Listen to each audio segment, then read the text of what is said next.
వధువు అంటే సంఘం. ఆ సంఘాన్ని ఎలా ప్రేమించాడు? మాట ద్వారా కాదు, తన రక్తం చెల్లించి ప్రేమించాడు. చూసారండి, వివాహం అనేందుకే మర్మమైనది, వివాహం అందుకే ఘనమైనది, వివాహం అందుకే శాశ్వతమైనది.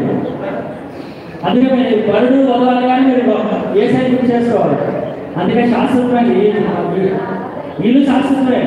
ఎందుకంటే మనం కళ్ళు మూసిన తర్వాత పరలోకంలో ఉంటాము, అందరైనా ఉంటాము. కాబట్టి మన జీవితాలు శాశ్వతమైనది, వివాహం ఇంకా శాశ్వతమైనది.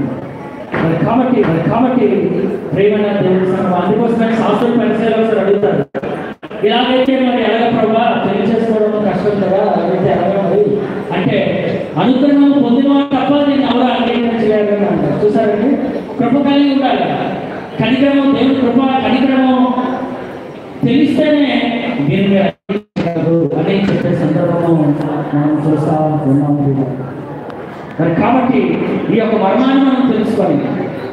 మరి చూసినట్లయితే భర్త భార్య ప్రేమించాలి, భార్య భర్తకి లోబడాలి.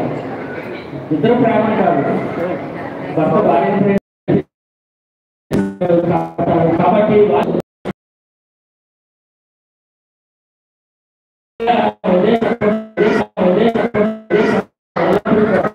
జీవితంలో దేవుడు నిత్యం కనిపిస్తారని, జీవితంలో దేవుడు నిత్యం కనిపిస్తారని మరి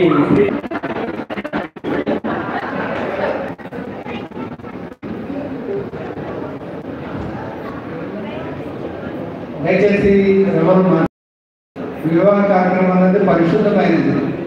ఈ పరిశుద్ధ వివాహంగా వీరిని